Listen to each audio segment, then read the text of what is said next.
हत्या किसने की, किन कारणों से हुई, निश्चित रूप से इसकी जांच होनी चाहिए। और बाबा साहब अम्बेडकर ने ऐसे समाज की कल्पना नहीं की थी कि किसी व्यक्ति की अगर किसी ने हत्या की तो 1000-2000 लोगों का समूह जाके उसके घर को जला दे, उसकी संपत्ति को जला दे। बड़ी ही दुखद बात है कि कुछ विपक्ष के नेता इस कुत्सित घटना पर अपनी राजनैतिक रोटी सेकने का प्रयास कर रहे थे। जिस तरह से बिहार पुलिस ने वहां के आला अधिकारियों ने कार्य किया, निहायत ही प्रशंसनीय है। और जो लोग जाके वहां राजनैतिक रोटी सेक रहे थे उनको भी अविलंब गिरफ्तार करके कानूनी कार्रवाई होनी। अगर भीड़ इस प्रकार की हिंसा करती है तो भीड़ को भी सजा होना चाहिए। जिसने किसी एक व्यक्ति की हत्या कर दी वो व्यक्ति के विरुद्ध अपराध करता है, लेकिन उसके प्रत्युत्तर में अगर कोई आगजनी करे, समाज में दंगा फैलाए, दो समुदायों के बीच में वैमनस्य बढ़ाए, तो वो व्यक्ति पूरे समाज का, पूरे प्रदेश का और पूरे देश का अपराधी है और उसको ज्यादा बड़ी सजा मिलनी चाहिए। दृष्टिपुंज आई हॉस्पिटल, हम रखें आपकी आंखों का ख्याल। नमस्कार, आप देख रहे हैं ब्रेकिंग बिहार। दिनारा के जोगिया गांव की लगातार आपको हमने तस्वीर दिखाई है। क्या अजीत तिवारी ने हत्या किया, जिस प्रकार से भीड़ ने हमला किया, इसके पीछे कोई तीसरा गेम खेला है या और भी कोई बात है? प्रशासन की चुस्ती से बड़ा मामला टल गया, लेकिन अभी भी लोगों में आक्रोश है। क्या कुछ होगा आगे, यह भी काफी महत्वपूर्ण होगा देखना। लेकिन इसी विषय बात करेंगे। हमारे साथ बीजेपी नेता, बिहार के बड़े eye specialist doctor Satya Prakash Tiwari. Sir, सबसे पहला बात है कि आप भी चूंकि उसी इलाके के बगल के हैं, नैनीजोर आपका घर है, जिस प्रकार की घटना हुई सर, इस पर क्या कहें? देखिए, अत्यंत निंदनीय घटना है और प्रशासन इसकी जांच कर रहा है।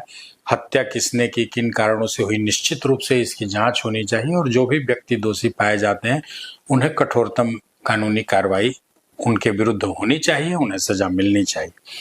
लेकिन जो एक व्यक्ति के घर पर हमला हुआ, हो सकता है कि वो अपराधी ही हो, तो अपराधी है तो सजा देने के लिए हमारे देश में संविधान है, कानून है, पुलिस व्यवस्था है।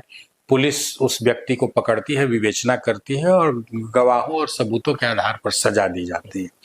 ये कंगारू कोर्ट की स्थापना करके लोग जो स्वयं न्याय देने की प्रक्रिया में निकल पड़ते हैं, इससे भारत के संविधान का अपमान होता है। बाबा साहब अम्बेडकर ने ऐसे समाज की कल्पना नहीं की थी कि किसी व्यक्ति की अगर किसी ने हत्या की तो 1000-2000 लोगों का समूह जाके उसके घर को जला दे, उसकी संपत्ति को जला दे, उसके परिवार को हार्म पहुंचाए। तब फिर तो आप सारी अदालतें बंद कर दीजिए, सारे पुलिस प्रशासन की छुट्टी कर दीजिए। जी बिल्कुल, भीड़ तंत्र का खेल हो। और बड़ी ही दुखद बात है कि कुछ विपक्ष के नेता इस कुत्सित घटना पर अपनी राजनैतिक रोटी सेकने का प्रयास कर रहे थे।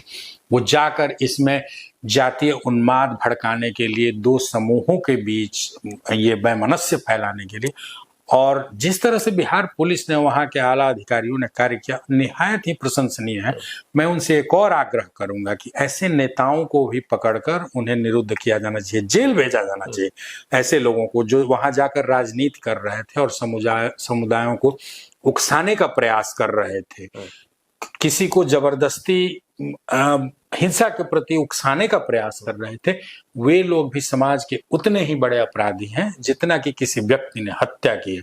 इसकी भर्त्सना होनी चाहिए और जो लोग जाके वहां राजनीतिक रोटी सेक रहे थे उनको भी अविलंब गिरफ्तार करके कानूनी कार्रवाई होनी चाहिए। सर, पहले दिन से इस घटना को हम दिखा रहे हैं, इस खबर को दिखा रहे हैं, और हम लोग को भी जो कमेंट आता है, लगातार कहा जा रहा है कि सामंती पत्रकार है, गोदी मीडिया का पत्रकार है, कौन क्या कहता है इसके हम परवाह भी नहीं करते हैं। लेकिन यह तो तय है सर कि कोई व्यक्ति अगर मर्डर करेगा तो उसको जायज नहीं ठहराया जा सकता, लेकिन मर्डर करेगा तो उसके लिए कोर्ट कचहरी है, कानून है, सरकार है। अगर भीड़ इस प्रकार की हिंसा करती है तो भीड़ को भी सजा होना चाहिए। देखिए, यही तो मैं कहूंगा, वामपंथ का यही तरीका रहा है कि भीड़ की मानसिकता को उकसाकर कॉन्फ्लिक्ट, वर्ग संघर्ष का सिद्धांत वामपंथियों ने क्यों दिया।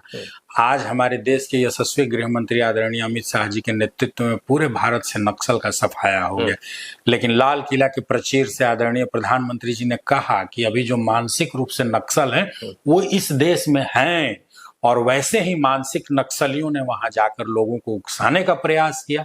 भाई, जब इस तरह से वर्ग संघर्ष होगा, लोग खुद ही अपना निपटारा कर लेंगे, तो बंद करिए ना कानून। हर व्यक्ति को आप छूट दे दीजिए कि हर व्यक्ति अपने समझ और विवेक के अनुसार वो लड़ाई लड़ेगा और ऐसे करेगा। इस तरह से देश नहीं चलता है।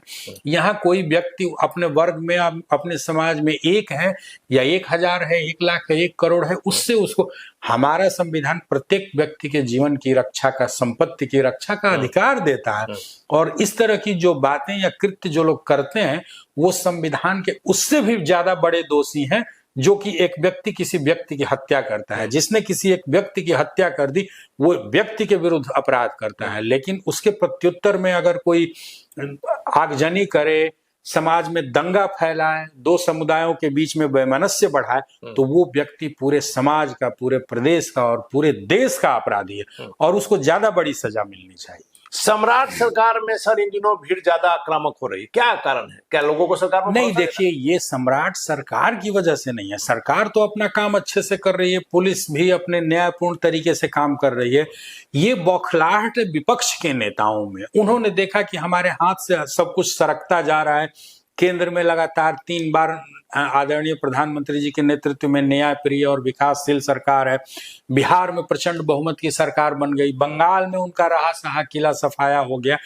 तो उनके पैरों तले जो जमीन खिसकती जा रही है, उस बौखलाहट में ये लोग समाज में वैमनस्य फैलाकर वर्ग संघर्ष की परिस्थिति पैदा करना चाहते हैं। तो ऐसे लोगों के विरुद्ध जरूर कड़ी से कड़ी कार्रवाई होनी चाहिए। एक आखिरी सवाल है सर, आप पर है जमीन लोगों की, दूसरे नेताओं की खिसक रही है, विपक्ष की खिसक रही है, बांकीपुर में तो बीजेपी की जमीन खिसक रही है। देखिए, बांकीपुर में हमारी पराजय हुई, हमने इसको स्वीकार किया कि हाँ भाई हमारी पराजय हुई, जनता हमसे क्यों नाराज हो गई या रूठ गई, इसकी विवेचना हो रही है। ये एक उपचुनाव था, लेकिन हमने मजबूती से लड़ा। अब जनता ने कतिपय कारणों से हमें बहुमत नहीं दिया, तो हमारा केंद्रीय नेतृत्व, प्रदेश का नेतृत्व, स्थानीय नेतृत्व कारणों की विवेचना करेगा। हम देखेंगे कि जनता हमसे क्यों नाराज हुई और उन कारणों को दूर करने का प्रयास किया जाएगा। बांकीपुर बीजेपी का गढ़ रहा है, आगे भी गढ़ रहेगा। प्रशांत किशोर जी जीत गए, उनको शुभकामना, वो प्रयास करें कि वो अच्छा काम करेंगे, लेकिन ये नहीं आप सोचिए कि बांकीपुर की पराजय से बांकीपुर का किला बीजेपी के लिए हिला है। कभी कभी घर में भी लोग माता पिता से नाराज हो जाते हैं, माता पिता बच्चों से नाराज हो जाते हैं, तो ये घर की आपसी अंदरूनी नाराजगी का परिणाम है, जिसे पार्टी अच्छे से निपटाएगी और आगे चल के फिर वहां हमारी पार्टी का विजयश्री का पताका लहराएगा।